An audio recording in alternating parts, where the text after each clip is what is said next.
My name is Scott Hansen. I work in the Historic Preservation Program in the Planning Department for the City of Portland. We're going to be taking a look back at Franklin Street.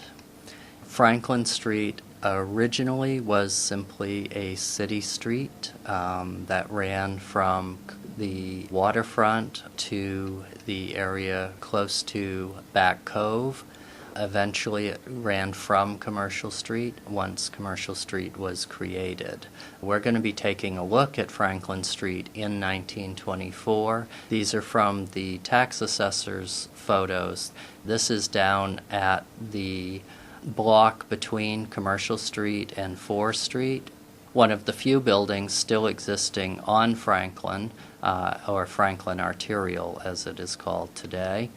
Moving up the hill, we see a mix of residential and commercial buildings, more small-scale commercial with residential above. There was a number of bakeries along the street. Greek Revival, Second Empire style houses, very typical of Portland from the early and mid-19th century.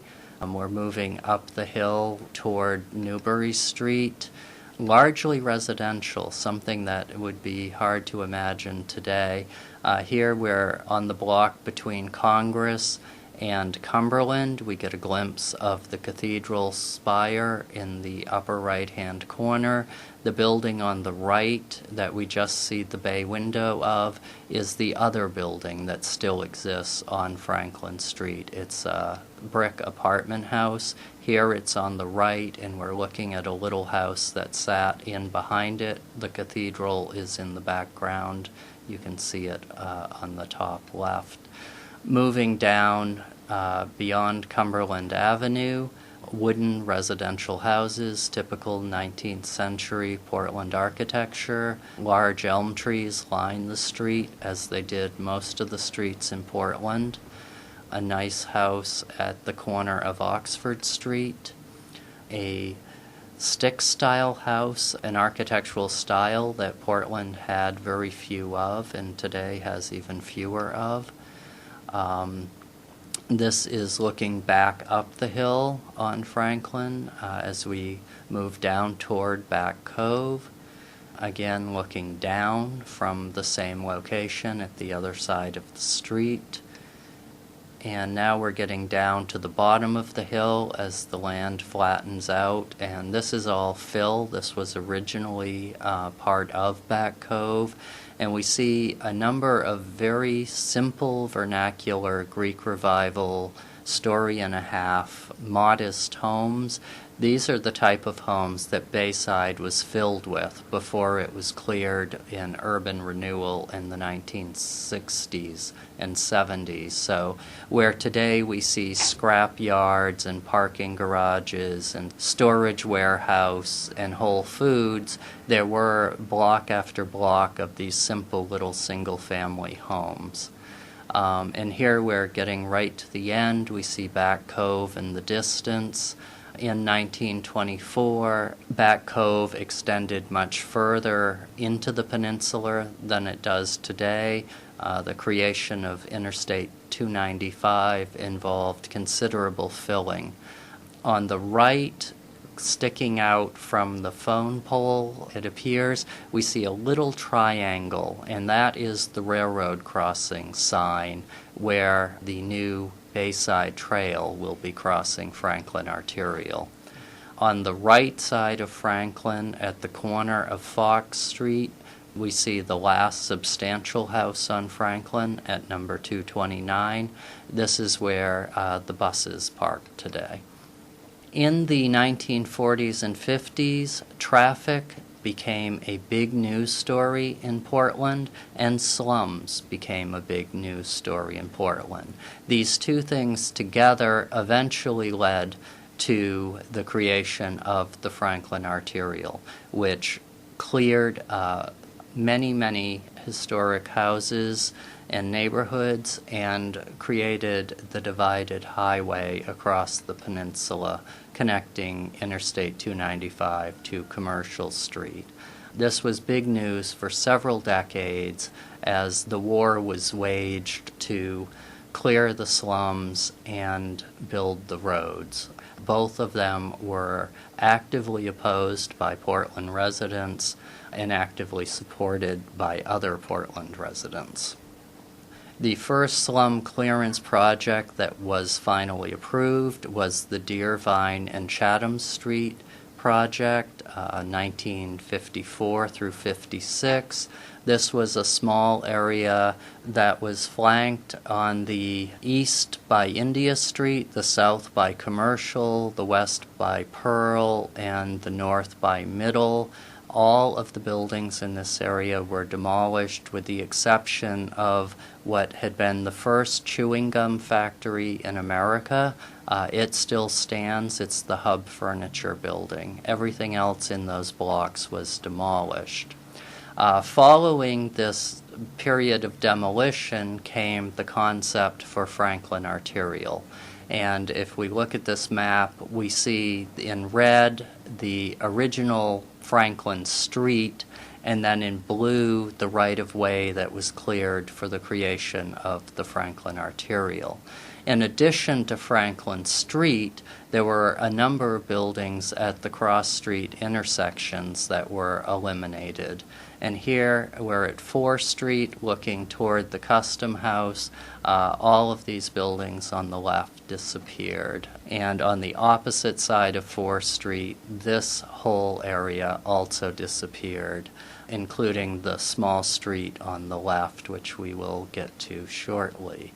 This building still stands at the corner of Middle and Franklin Arterial, but all of these others disappeared for the right-of-way for Franklin Arterial.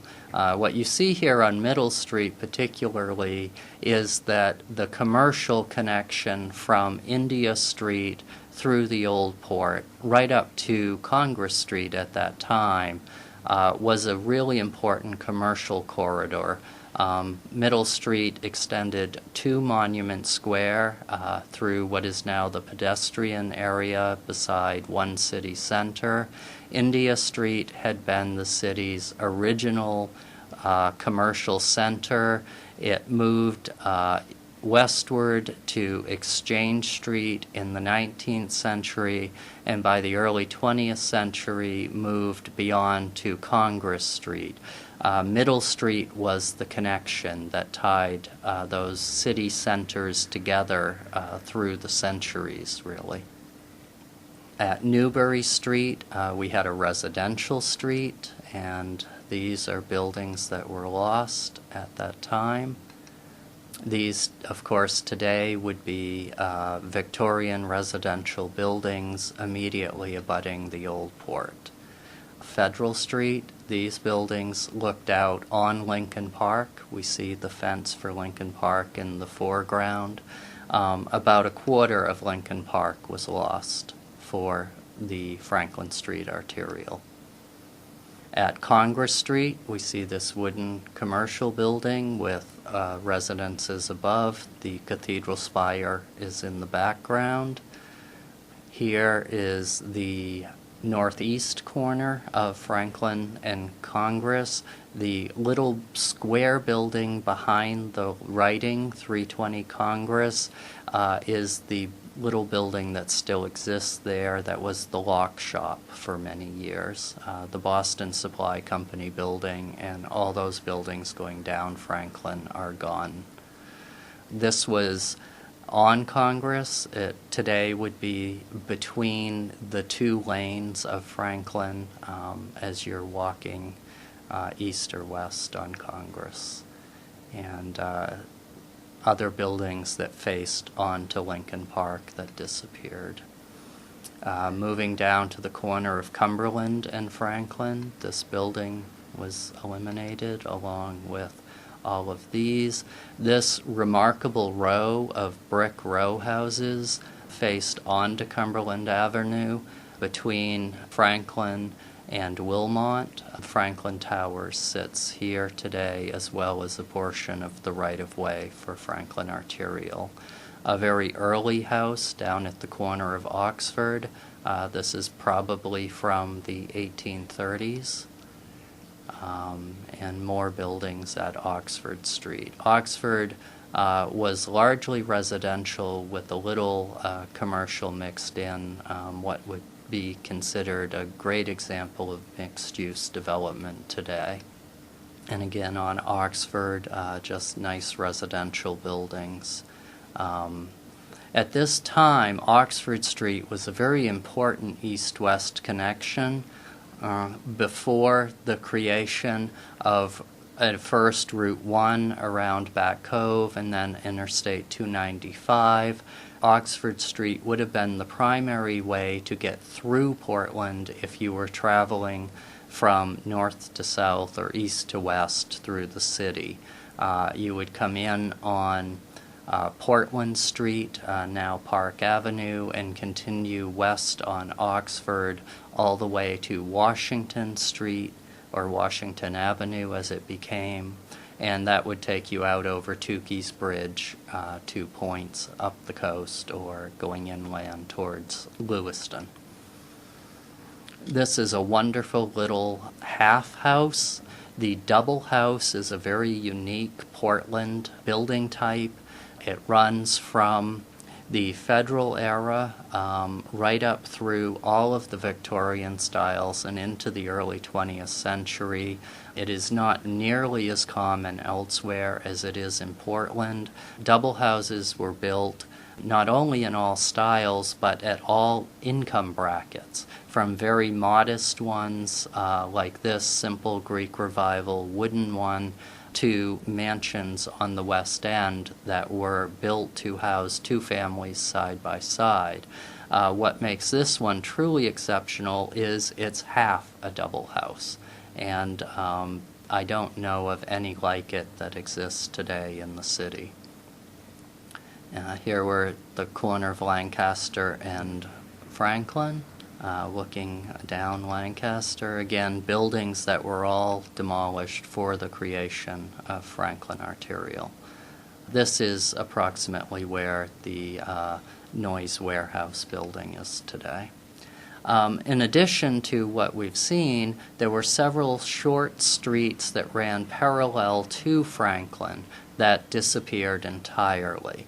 And Chatham is the first one we will look at. It ran between Fore Street and Middle Street, parallel to Franklin.